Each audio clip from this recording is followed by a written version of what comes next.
Assalamualaikum warahmatullahi wabarakatuh. Bismillahirrahmanirrahim.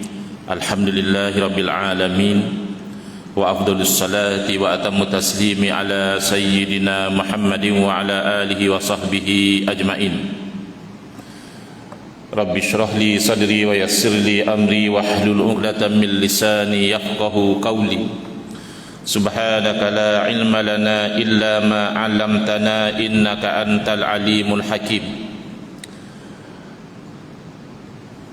Allahumma akhrijna min zulumatil wahmi wa akrimna binuril fahmi waftah alaina bima'rifatil ilmi wa sahhil akhlaqana bil hilm waj'alna mimman yastami'una al-qawla fayattabi'una ahsanah.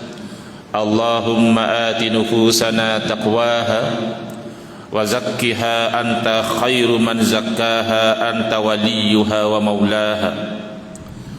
Allahumma arinal haqqa haqqan warzuqna ittiba'ah wa arinal batila batilan warzuqna ijtinabah. Allahumma anfa'na bima 'allamtana wa 'allimna ma yanfa'una wa zidna ilman wa huda. Amma ba'd. Alhamdulillah, muslimin, muslimat, hadirin hadirat yang saya hormati, moga-moga kita semua dirahmati dan diberkati oleh Allah Subhanahu wa taala dan dikurniakan oleh Allah Subhanahu wa taala kefahaman yang baik di dalam urusan agama.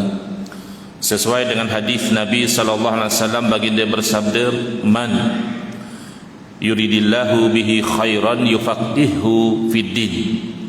Barang siapa yang Allah SWT nakkan dengan dia itu kebaikan, nescaya Allah beri dia faham dalam perkara agama. Kefahaman yang paling penting dalam perkara agama adalah kefahaman akidah. Sehingga sebahagian ulama seperti Al-Imam Abu Hanifah rahimahullah ta'ala menamakan ilmu akidah ini, ilmu tauhid ini sebagai al-fiqhul akbar, kefahaman yang paling besar, yang paling agung.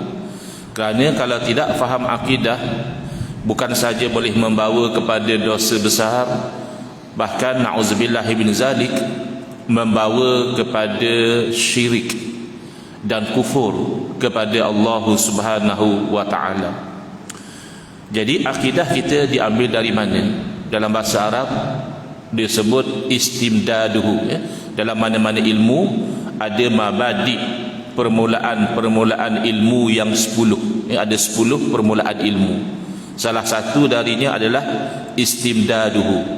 Ilmu ni mai dari mana?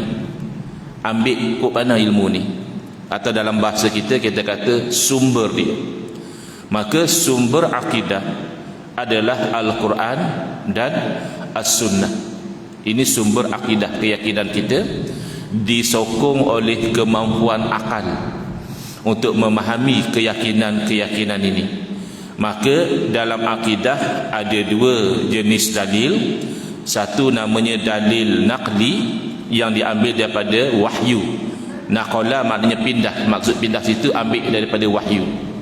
Yang kedua adalah dalil akli, iaitu yang ditunjukkan oleh akal fikiran yang sihat, dan itu membawa kepada yang disebut hukum akal. Hukum akal sangat berkait rapat dengan akidah. Di zaman kita ada orang mempertikaikan hukum akal, mempertikaikan penggunaan akal di dalam akidah.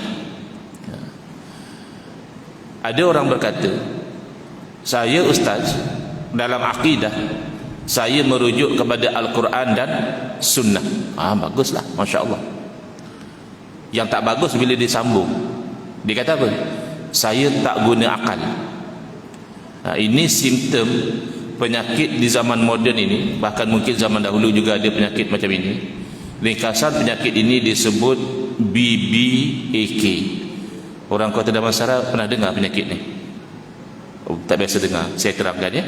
BBAK ni penyakit yang selalu kita jumpa dalam Facebook, dalam WhatsApp dan sebagainya. Ringkasan kepada biar bodoh asal confident. Biasa dengar. Kenyataan tu bodoh. Kenyataan mengatakan saya ikut Quran dan Sunnah lalu saya tidak guna akal. Ini menzalimi Quran dan Sunnah, seolah-olah Quran dan Sunnah agama kita tidak beri kita guna akal. Sedangkan dalam Al-Quran banyak ayat-ayat yang Allah SWT menempelak afala ta'qilun. Kenapakah kamu tidak menggunakan akal? Afala tatafakkarun, awak hampa tak fikir tengok kah? Wa fi anfusikum afala tubsirun, dalam diri hampa sendiri hampa tak mau perhati kah? Bahkan salah satu punca masuk neraka sebagaimana yang dirakamkan dalam suratul Mulk, Allah Ta'ala berfirman, wa qalu law kunna nasma'u aw na'qilu ma kunna fi ashabis sa'ir. Ahli neraka merintih mengatakan, kalaulah dahulu di dunia kami mahu mendengar. Ada orang dia tak mahu dengar, walaupun telinga dengar, mental block. Apa kita terang pun dia tidak akan terima. Aw na'qilu, atau kami dulu menggunakan akal. Ma kunna fi ashabis sa'ir, nescaya kami tidak tergolong daripada ahli neraka. Maka salah satu sebab masuk neraka adalah tidak menggunakan akal. Tapi boleh ke ustaz guna akal dalam akidah? Bahkan inilah yang uslub Allah Ta'ala sendiri.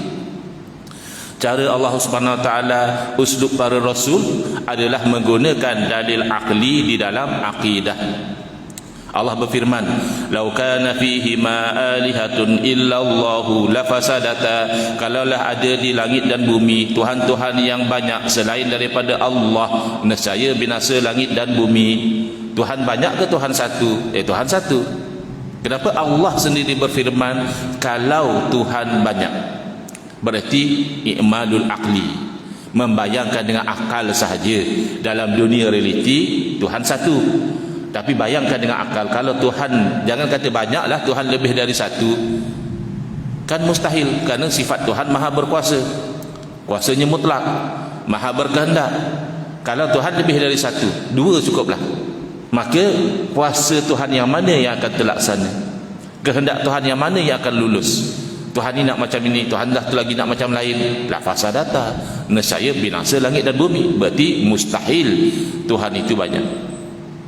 Bahkan saya rasa ramai yang ambil berat dengan dunia politik sudah mula rasa kepanasan bahang PRU 15. PRU kita tahu 15 ke 14 ke atau bila-bila pun memakan belanja besar.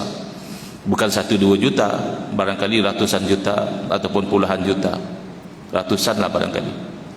Dan juga menyebabkan ketegangan di kalangan masyarakat. Maklumlah masa berkempen yang ni cakap macam ni, cakap macam itu.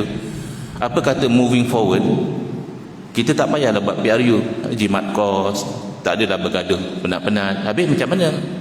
Yalah, siapa yang minat untuk jadi kerajaan, kita rantik, tak payah PRU. Kalau satu pihak yang minat, senang ustaz. Masalahnya ramai yang nak jadi kerajaan. Paling-paling kalau dalam konteks politik kita sekarang ni, ada PN, BN, DN, bukan DN, PH. Ya. Jadi kalau kita pakai konsep yang dicadangkan tadi, tiga kerajaan lah kita lantik. Pasal tiga-tiga berminat, tak payah PRU. Habis tiga kerajaan, Perdana Menteri nak pilih yang mana? Masing-masing kerajaan lantik Perdana Menteri masing-masing. Kabinet, masing-masing Perdana Menteri lantik lah kabinet masing-masing. Itu agak-agak macam mana? Masih ingat tak masa kita ada satu saja Menteri Kesihatan pun kadang-kadang kita tak tahu cocok 2 kali ke 3 kali ke, perlu booster ke tak perlu booster. Itu baru satu Menteri Kesihatan. Kalau ada 3 Menteri Kesihatan tu macam mana kita keliru dan celaru? Logiknya adalah kalau negara sekecil Malaysia pun kita tak boleh bayangkan ditadbir oleh lebih dari satu kerajaan, langit bumi, lautan dan daratan, manusia dan haiwan. Ini boleh ditadbir oleh lebih daripada satu Tuhan? Tidak, mustahil. Mustahil itu hukum akal. Nabi Ibrahim alaihissalam ketika membuktikan tauhid dan menolak syiriknya Namrud, Nabi Ibrahim menggunakan dalil akal. Kerana akal yang sihat tidak boleh menerima Tuhan tapi lemah. Kenapa cuaca macam tak mendung hari ni? Tuhan penat. Tak mungkin Tuhan penat, Tuhan lupa, Tuhan sakit. Yang namanya kekurangan itu bila dinisbahkan kepada Tuhan, akal terus blok. Kalau manusia ada kekurangan itu biasa. Baik. Jadi Nabi Ibrahim AS nak beritahu kepada Namrud, kamu mendakwa Tuhan tu batil kerana kamu lemah. Tuhan tak mungkin lemah. Makanya orang yang terima ayah pin Tuhan, akal tak berapa sihat. Kerana ayah pin lemah. Tak ada lemahnya ayah pin adalah dia kalau lapar dia terpaksa makan. Dia tak boleh hidup kalau tak makan. Ayah pin kan orang jertih kan, jertih. Orang jertih biasa makan nasi ke cicah budu. Makan apalah, makan pizza ke, makan nasi ke, makan apa, kan akan sakit perut, nak ke tandas. Adakah Tuhan macam itu? Makan nasi cicah budu lepas tu pergi tandas? Tak mungkin. Ada satu orang lagi nama Harun dari Pahang, mengaku Tuhan juga, dia panggil dia Tuhan Harun. Lepas dia kena tangkap, lalu dia kena stroke. Boleh jadi tak Tuhan tapi kena stroke? Tak lama lepas tu kita baca dalam berita, mahkamah dapati Tuhan Harun bersalah. Ya ilaha illallah, Tuhan boleh didapati bersalah oleh mahkamah. Ya kalau mantan Perdana Menteri masih boleh terima, masih manusia kan. Tapi kalau Tuhan didapati bersalah oleh mahkamah, tak masuk akal. Nah, jadi Nabi Ibrahim nak beritahu kepada Namrud, mustahil kamu itu Tuhan kerana kamu lemah. Tuhan mesti berkuasa. Rabbiyalladzi yuhyi wa yumit. Tuhan saya itulah Tuhan sebenar, menghidup dan mematikan. Kamu tak mampu. Tapi Namrud sini ada penyakit BBAK tadi. Biar bodoh asal confident. Dia kata ana uhyi wa umit. Aku juga boleh hidup dan matikan. Dia panggil dua orang, satu dia bunuh, satu dia lepaskan. Konon yang dia bunuh dia telah matikan, yang dilepaskan dia telah hidupkan. Padahal yang dilepas tu dah hidup lama, bukan dia yang hidupkan. Dia cuma tak bunuh orang tu saja. Kalau nak hidupkan dari tiada, seekor nyamuk pun Namrus tidak akan mampu hidupkan. Lalu Nabi Ibrahim AS membawa dalil akli yang lebih jelas. Nabi Ibrahim berkata kepada Namrus, fa inna allaha ya'ti bisyamsi minal masyriq. Allah Tuhan, Allah telah menerbitkan matahari dari timur. Kalau kamu ya benar-benar Tuhan, pasti kamu juga berkuasa. Fa'ti biha minal maghrib. Sila kamu terbitkan matahari dari barat. Memang tak boleh. Demikian Nabi kita, Nabi Muhammad SAW, baginda ketika mengajar hakikat tauhid, ada kalanya baginda menggunakan dalil akli. Ya, contoh Nabi SAW nak mengajar ini penting iaitu hakikat tauhid, apa sahaja yang wujud atau tak wujud, apa sahaja yang bergerak atau diam, apa sahaja yang hidup atau mati, sihat atau sakit, hakikatnya perbuatan Allah, tidak akan keluar daripada kuasa Allah. Kerana kuasa Allah meliputi setiap yang mungkin. Mungkin satu orang tu ada anak, mungkin tak ada anak, itu kuasa Allah. Bila ada anak, kuasa Allah. Bila tak ada anak, juga kuasa Allah. Baik. Jadi Nabi kita SAW nak mengajar hakikat ini berkaitan dengan penyakit. Lalu Nabi SAW bersabda, la adwa, tidak ada jangkitan. Maksudnya hakikat tauhid dari segi syariat, ia ambil kira asbab. Kalau macam ni jadi macam ni, kalau jadi macam ni kan. Dalam hadis yang lain Nabi SAW memberitahu, kalau sebuah negeri diserang oleh wabak taun, yang belum masuk jangan masuk, yang dalam negeri jangan keluar. Ini namanya konsep kan, kuarantin kan. Sebab dia dah ada di tempat jangkitan, mungkin dia sudah jadi carrier. Kalau dia keluar, dia akan meluaskan lagi kawasan rebakan. Kata tak ada jangkitan, ya ini hakikat tauhid. Yang tadi itu asbab syariat, kita kena ambil kira lah. Sebab musabab, menolak mudarat dan sebagainya. Hakikat tauhid, racun tidak membunuh. Habis bolehlah kita minum racun, ya haram. Kerana dari segi syariat ambil kira asbab. Dari segi tauhid kita yakin bahawa bukan racun yang mematikan, Allah yang mematikan. Jadi ada satu orang Arab Badawi, dia agak sukar nak faham hakikat tauhid ni. Macam mana pula tak ada jangkitan? Lalu dia bertanya, ya Rasulullah, macam mana tidak ada jangkitan sedangkan ada beberapa ekor unta yang sihat, yang melompat sana melompat sini. Masuk satu ekor unta yang berpenyakit, akhirnya yang sihat pun berpenyakit. Maklumlah Arab kampung. Tapi bagusnya Arab Badawi ni dia tak faham, dia tanya. Zaman kita sekarang setengah netizen, dia tak faham apa yang ustaz mengajar, dia kata ustaz sesat. Kan selalu kena macam tu, ustaz bodoh, ustaz sesat, ustaz gila, macam-macam ni. Mungkin kat page saya pun banyak yang macam tu ya. Tapi orang-orang Badawi ni dia tak faham, dia tanya. Lalu Rasulullah SAW membuka minda orang Arab Badawi untuk faham dengan dalil akli. Dengan satu soalan, Nabi SAW bertanya, faman a'dal awal, kalaulah penyakit ini memangnya dengan jangkitan, maka siapakah yang menjangkiti unta yang mula-mula sakit. Kan mustahil kalau bersambung-sambung tak terhenti-henti. Unta ni sakit kerana berjangkit daripada unta ni, unta ni daripada unta satu lagi, habis unta ni mesti berjangkit juga daripada unta mana? Kan bersambung-sambung tak putus-putus, tu mustahil. Cuma dalam kaedah ilmu tauhid diberi satu istilah namanya tasalsul. Tasalsul tak putus-putus itu mustahil. Lalu barulah Arab Badawi itu faham, oh kalau begitu memang hakikat penyakit daripada Allah. Maka inilah yang ulama kita tarik daripada Al-Quran dan As-Sunnah, lalu diajar dalam satu ilmu yang di tempat kita ni popular dengan nama ilmu Tauhid Sifat 20. Dan ini perlu diajarkan di masjid-masjid sekurang-kurangnya sebulan sekali. Sebab ini asas. Ini yang mengajarkan dalil nakli dan akli. Tapi ada orang kata tak boleh Ustaz. Belajar Tauhid Sifat 20 ni ilmu bid'ah. Tak ada di zaman Nabi SAW. Sudahlah bid'ah. Ilmu ini sebenarnya diambil daripada ahli falsafah Yunani. Ini ilmu orang kafir. Kita kalau nak belajar Tauhid, ya Quran Sunnah, bukannya ambil ilmu orang kafir. Baik, pertama dia kata ilmu ini adalah bid'ah, berarti baru. Tak betul. Yang betul adalah penyusunan ilmu ini baru. Ya, di zaman Nabi sallallahu alaihi wasallam tak ada disusun oleh Nabi atau sahabat sifat Allah Taala yang wajib ada 20. Pertama wujud, kedua kidam, ketiga baqa. Ya, tak adalah penyusunan macam itu. Tapi adakah di zaman Nabi sallallahu alaihi wasallam umat Islam tak percaya Allah wujud? Adakah umat Islam tidak percaya Allah wujud tanpa ada permulaan? Adakah tidak percaya Allah wujud tidak akan binasa? Mukhalafatuhu ta'ala lil hawadis, tidak percaya Allah itu tidak sama seperti makhluk. Qiyamuhu ta'ala binafsih, tidak percaya bahawa Allah tidak berhajat kepada yang lain. Wahdaniyah, bahawa orang dahulu tidak percaya bahawa Allah Maha Esa. Hayah, tidak percaya bahawa Allah hidup. Ilmu, tidak percaya bahawa Allah itu berilmu. Tidak. Yang bid'ahnya hanya penyusunan. Penyusunan bid'ah tak ada masalah.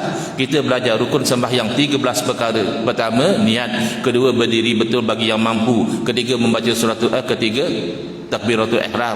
Keempat dan seterusnya. Ada ke zaman Nabi orang belajar begitu, rukun sembahyang 13 perkara?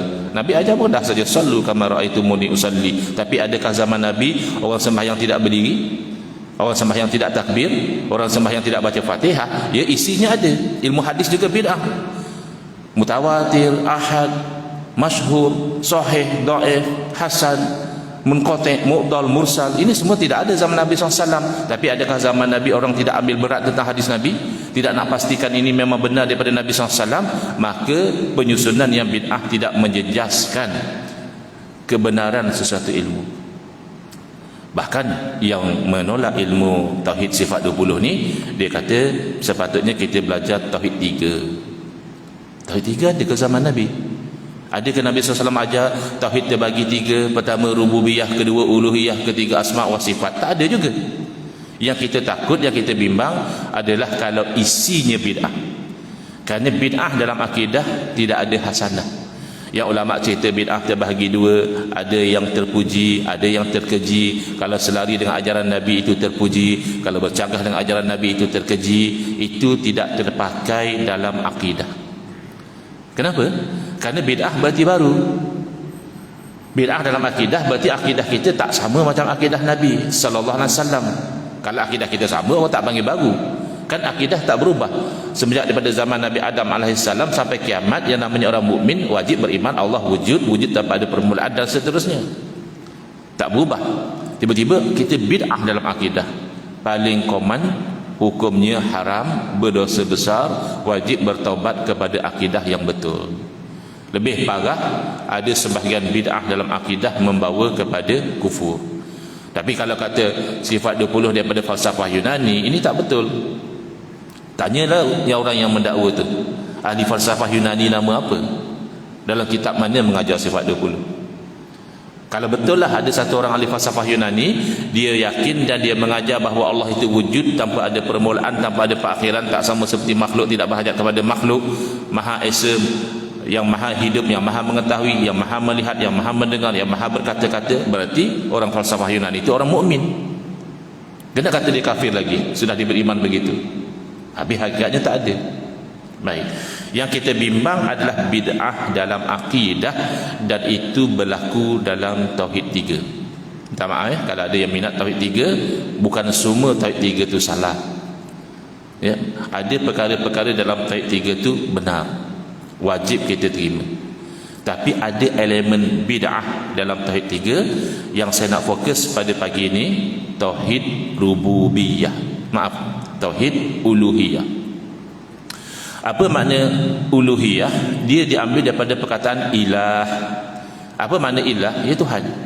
La ilaha illallah. Ilah tu bermakna Tuhan. Apa maksud tauhid uluhiyah? Tauhid itu mengesakan.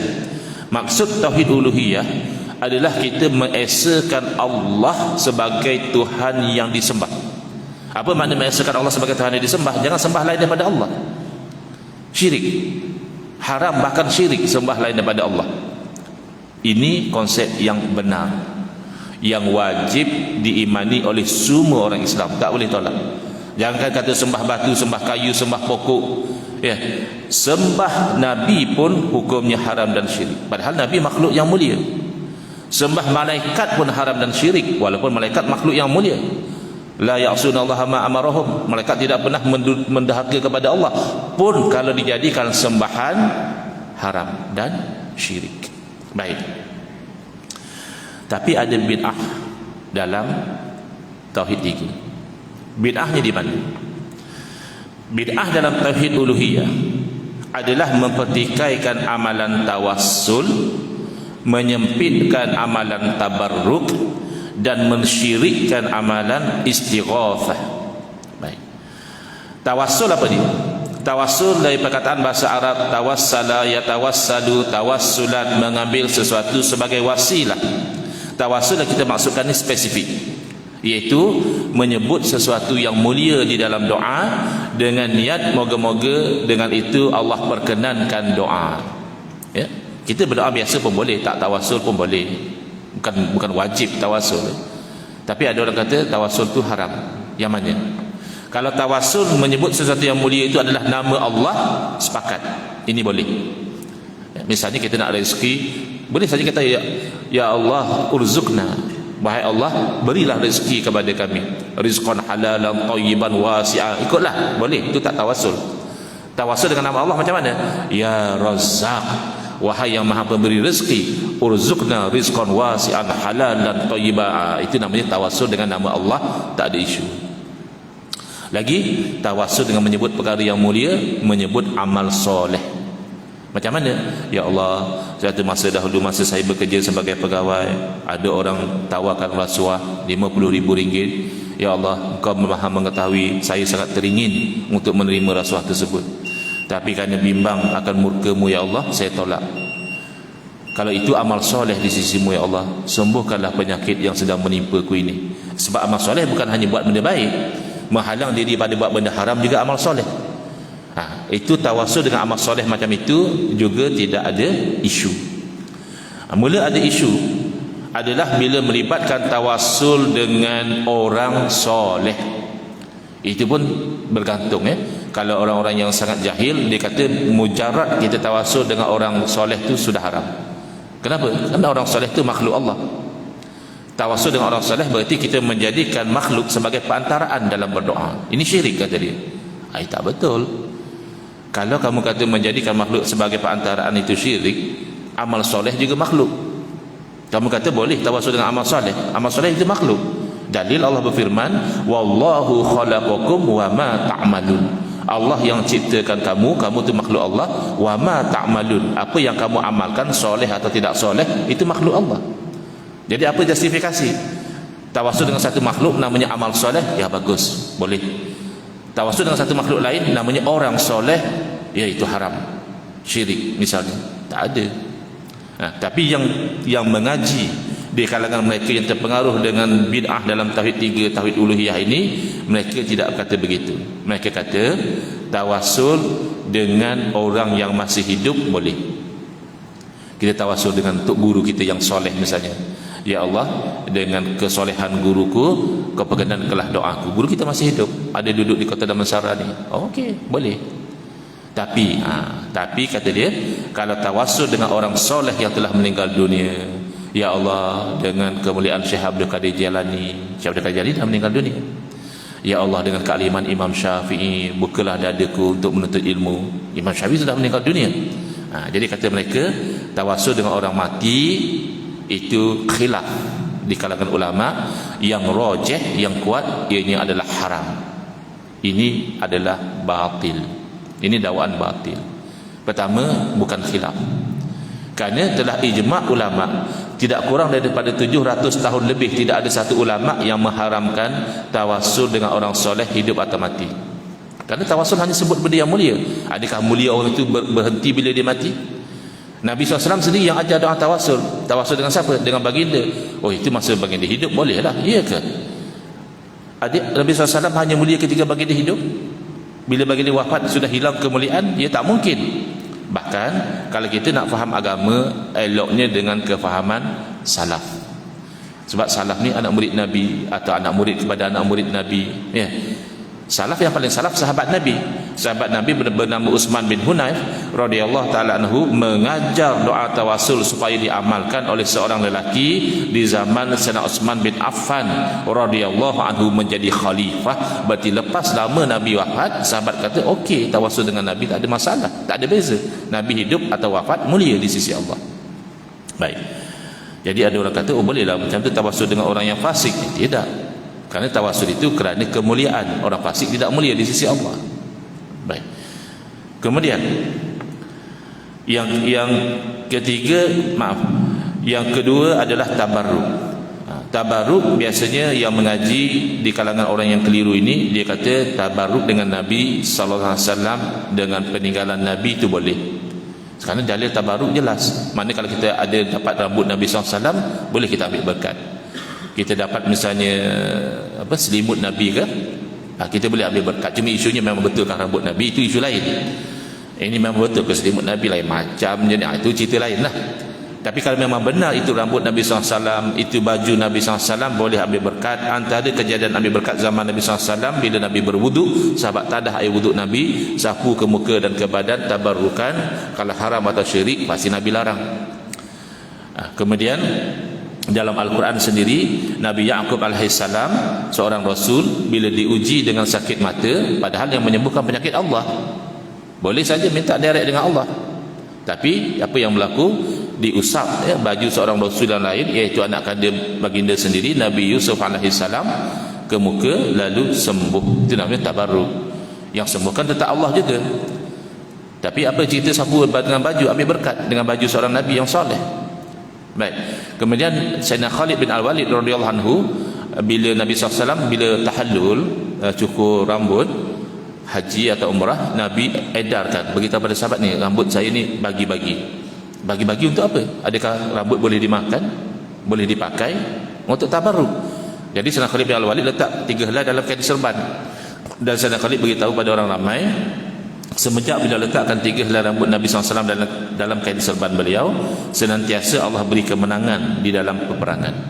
Baik, yang beri kemenangan Allah atau rambut? Ya Allah. Habis apa cerita letak rambut dalam kain serban? Tabarruk, ambil berkat. Jadi mereka kata boleh ambil berkat dengan kesan Nabi SAW dan kesan Nabi sahaja.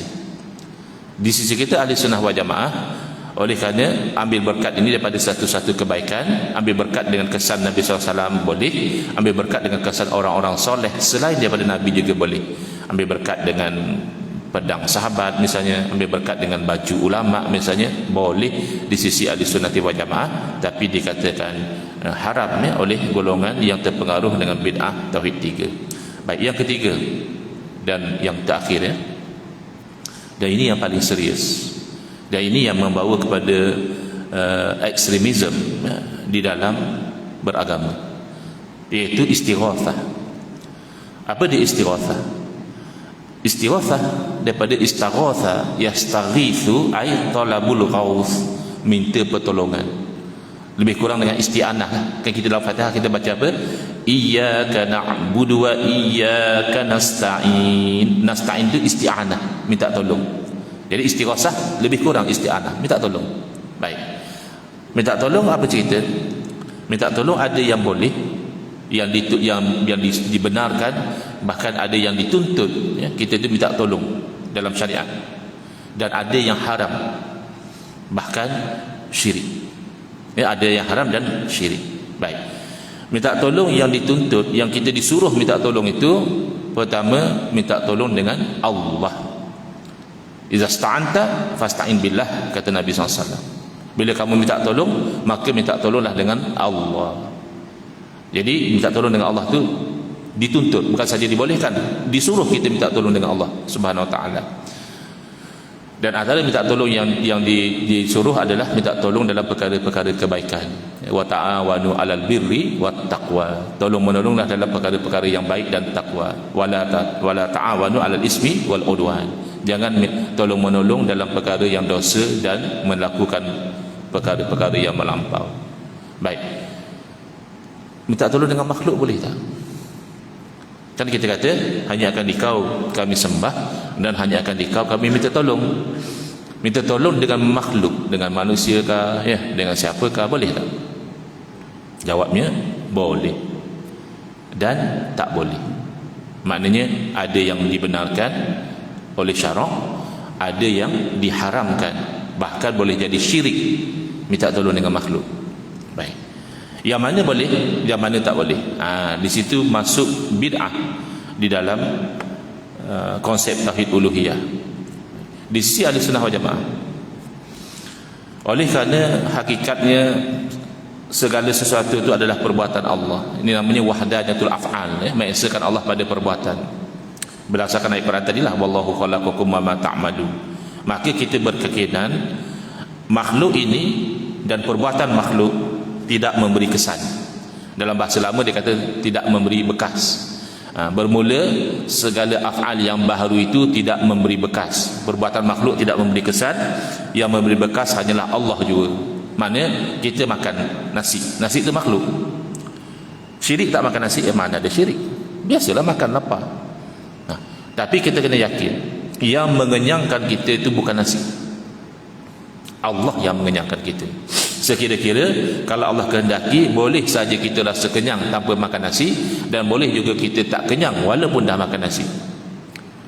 Habis kenapa kita makan? Itu namanya asbab. Kita observe cause and effect. Biasanya lepas makan tu cause, kita rasa kenyang, kenyang tu effect. So boleh kita itu bertransaksi dengan asbab, tak ada masalah. Tapi jangan sekali-kali kita beriktikad nasi lah yang mengenyangkan, bukan Allah. Nasi itu memang tabiat nasi itu mengenyangkan lah. Itu namanya naturalist, golongan yang meletakkan sesuatu itu pada tabi'i kata dia. Kenapa? Tabi'i, ini tabi'i, nature, mother nature. Tak. Allah yang mengenyangkan. Bila makan ubat, sembuh. Yang menyembuhkan ubat atau Allah? Allah. Habis ubat, usul ikhtiar, sebab musabab. Bila bersentuh dengan api, hangus. Yang menjadikan hangus itu Allah atau api? Allah. Habis apa ciri sentuh dengan api hangus? Sentuh dengan api hangus itu namanya asbab, kebiasaan. Hukum adah. Hukum adah kita kata kalau bersentuh api hangus. Adah ni mana kebiasaan. Tapi boleh jadi tidak hangus. Kerana ada sesuatu yang menghalang. Kerana mukjizat berlaku pada Nabi Ibrahim AS. Kerana karamah berlaku pada Abu Muslim Al-Khawlani. Tapi kebiasaannya kena api hangus. Yang menghanguskan bukan api, ya Allah. Kalau api sentiasa hangus, Nabi Ibrahim pun hangus, Abu Muslim Al-Khawlani juga hangus, tapi Allah tidak izinkan. Berarti Allah yang menentukan hangus atau tidak hangus. Ini nama taksir. Maka di sisi kita minta tolong dengan makhluk apapun, hidup atau mati, hukumnya adalah haram dan syirik sekiranya dengan iktikad makhluk itulah yang memberi. Tapi kalau dengan iktikad makhluk ini sebenarnya tidak boleh buat apa-apa, saya minta tolong ini hanya sebab musabab sahaja, maka itu dibolehkan. Di sisi golongan yang mempertahankan tauhid uluhiyah secara keliru, kata dia tak betul. Yang betul macam ini, minta tolong dengan makhluk yang masih hidup boleh. Minta tolong dengan makhluk yang telah meninggal dunia, Rasulullah kah, wali Allah kah, ulama yang soleh kah, haram dan syirik. Kita kata kenapa? Kan sama-sama makhluk. Sebab dia kata orang hidup boleh tolong, orang mati tak boleh tolong, maka minta tolong orang mati itu syirik. Kalau nak kira minta tolong orang yang tak boleh tolong itu syirik, orang hidup pun ramai tak boleh tolong kita. Saya pasti ada antara tuan-tuan ni pernah minta tolong dengan seseorang, dia kata minta maaf saya tak mampu nak tolong. Adakah syirik? Ya tidak. Kemudian mereka kena faham, Makna syirik adalah menuhankan selain daripada Allah. Menuhankan Allah itu tauhid. Menuhankan selain daripada Allah, walau nabi, walau malaikat, itu adalah syirik. Kalau kamu kata minta tolong dengan orang mati adalah syirik, berarti minta tolong dengan orang mati itu adalah menuhankan orang mati. Kalau begitu, minta tolong dengan orang hidup adalah menuhankan orang hidup. Bolehkah menuhankan orang hidup? Ya haram. Yang menuhankan Ayah Pin, maksudnya Ayah Pin masih hidup, tak syirik? Ya syirik. Yang menuhankan Harun, masa Harun masih hidup, syirik atau tidak? Ya syirik. Syirik bukan tengok hidup atau mati. Yang menuhankan Fir'aun, yang menuhankan Namrud ketika mereka masih hidup, semuanya musyrikun. Karena syirik tidak melihat pada hidup atau mati. Syirik adalah menuhankan. Minta tolong bukan menuhankan. Kalau minta tolong itu menuhankan, berarti minta tolong orang hidup juga tidak boleh. Jadi kata dia, habis minta tolong orang mati, apa orang mati boleh buat? Yang sesuai dengan dia. Apa yang sesuai dengan orang mati? Sabit dalam hadis-hadis Nabi sallallahu alaihi wasallam bahawa orang mati mendoakan kebaikan buat orang hidup. Yang tak faham macam-macam lah, dia takwil. Oh, dia kata kalau boleh tak tolong orang mati, awak hampa tak pergi kat kubur tu, suruh dia, orang mati tu goreng mi ke apa, buat maggi goreng ke apa. Tak sesuai lah dengan dia. Dia di alam kubur, bukan kerja dia goreng mi. Minta tolong yang sesuai dengan dia lah, itu mendoakan. Bahkan tokoh tauhid tiga yang terawal atau yang antara yang terawal, iaitu Al-Imam Ibn Taymiyah rahimahullah, beliau sendiri menerima bahawa orang mati mendoakan orang hidup. Cuma kata beliau tak boleh minta. Mana dalil? Tak ada dalil. Dan saya baru balik pada Perlis, semalam juga saya ada minta dalil. Katanya istighosah dengan orang mati tak boleh. Ada dalil tak? Banyaklah dalil. Quran semua. Mbak Mai satu nak dengar? Sengap sampai sudah. Kata banyak dalil, takkan tak boleh sebut satu. Baik. Jadi kalau macam tu, boleh minta tolong dengan makhluk dengan syarat kita beriktikad bahawa yang memberi adalah Allah. Boleh tak kita minta tolong dengan Nabi Isa alaihi salam? Kita kata ya Isa aghisni. Selalu kan orang cakap ya Muhammad madad ya Rasulullah. Ya Rasulullah aghisni, ya Allah, ya Rasulullah tolong saya. Kita dah jawab tadi. Kalau kamu iktikad Rasulullah yang beri, tak betul, itu syirik. Tapi kalau kamu iktikad Rasulullah hanya sebab, tak ada beza hidup atau mati. Bahkan ini dilakukan di zaman sahabat, dan sahabat tidak ingkar. Ya, satu orang pergi ke makam Nabi SAW, boleh cek dalam kitab Fathul Bari Syarah Sahih Bukhari, Imam Ibn Hajar Asqalani membawakan riwayat ini dengan sanad yang sahih. Satu orang lelaki minta pada Nabi SAW lepas Nabi wafat, ya Rasulullah istasqi li ummatik, wahai Rasulullah tolonglah minta hujan buat umatmu. Jadi nak ikut pandangan Ibn Taymiyah yang tidak bersandar pada dalil, atau nak ikut dalil. Sayyidina Umar bila tahu cerita itu tak marah pun. Sayyidina Umar kan tegas, keras. Kalau syirik minta tolong orang mati, pasti Sayyidina Umar bising. Baik. Jadi boleh tak minta tolong dengan Nabi Isa alaihi salam? Ya Isa aghisni, wahai Isa tolong saya. Jawapannya depends. Tengok. Kalau kamu minta tolong kepada Nabi Isa alaihi salam dengan iktikad bahawa Nabi Isa itu adalah anak Tuhan atau Tuhan, itu adalah haram, bahkan syirik akbar, jadi kafir. Minta tolong dengan Nabi Isa dengan iktikad macam itu jadi kafir. Ya. Habis kalau kita minta tolong dengan keyakinan bahawa Nabi Isa ni seorang Nabi yang soleh, sebagaimana kita minta tolong kepada Nabi kita, minta tolong kepada Nabi Yusuf, Nabi Yaqub, Nabi Harun, Nabi mana sekalipun, di sisi ahli sunnati wal jamaah itu boleh. Tapi mereka dah wafat, ya wafat, maka sesuai dengan alam roh, mendoakan kepada Allah dan sebagainya. Kalau nak kata Nabi pada masa hidup boleh, pada masa wafat dah tak boleh tolong, tak betul. Dalam Al-Quran Allah berfirman, "Qul la amliku li nafsi naf'an wa la dharra." Katalah wahai Muhammad, aku tidak milik untuk diri aku sendiri sebarang manfaat atau mudarat. Bila tu? Masa Nabi masih hidup. Itu maknanya hakikat. Asbabnya mana? Illa masya Allah. Kecuali apa yang Allah kehendaki, maka Nabi SAW menjadi sebab kebaikan.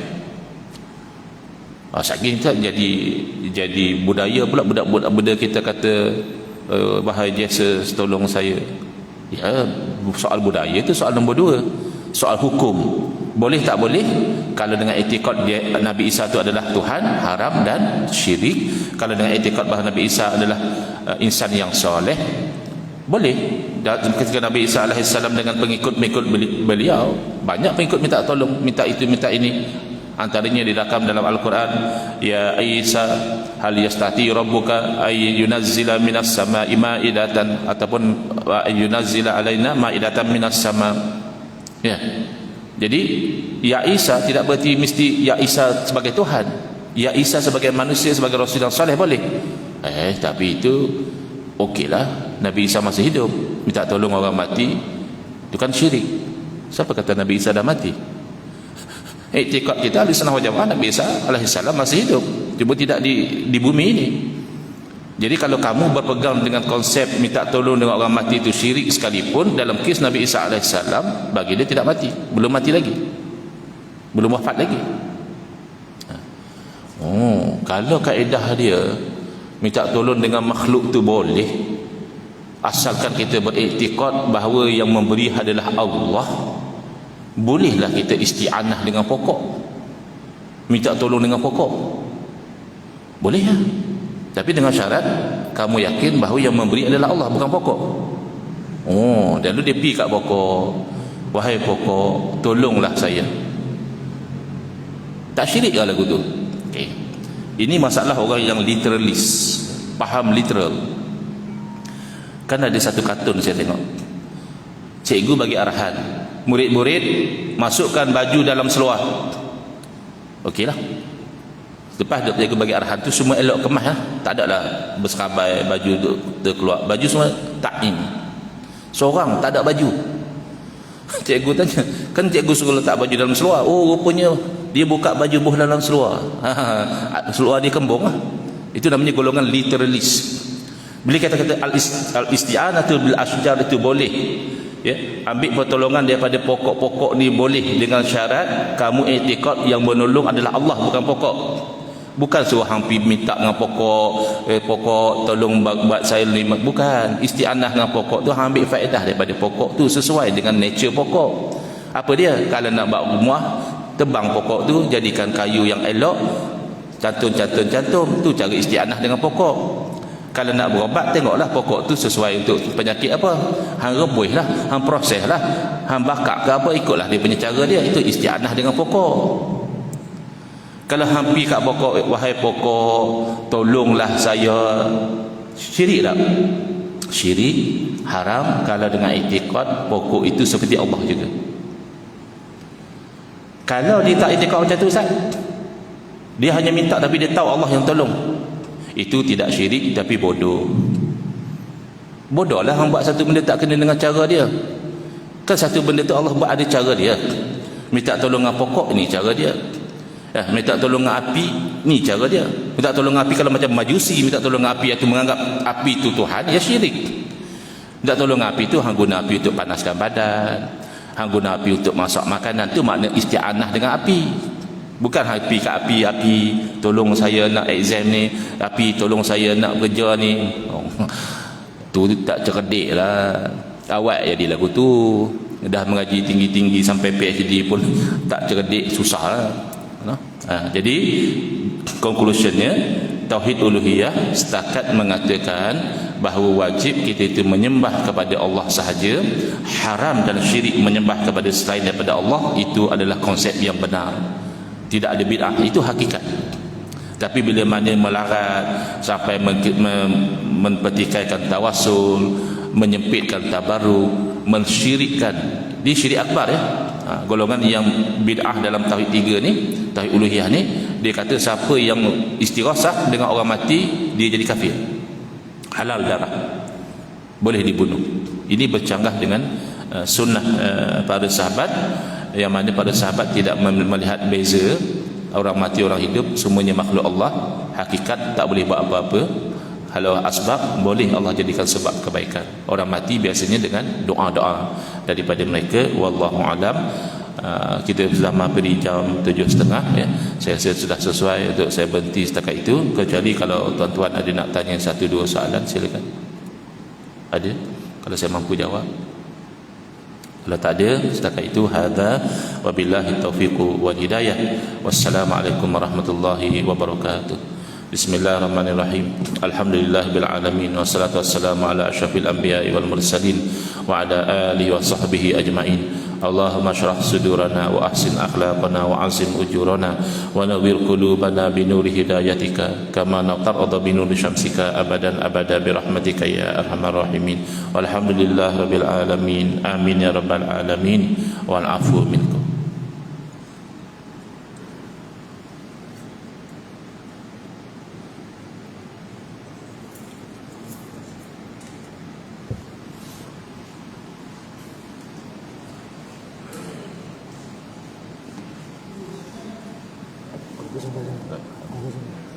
Semalam pukul 12 lebih tak? Itu masuk lah. Itu masuk je lah. Ya, ada security, ada dia mai tunjuk. Nama Razalia. Syahri. Syahri.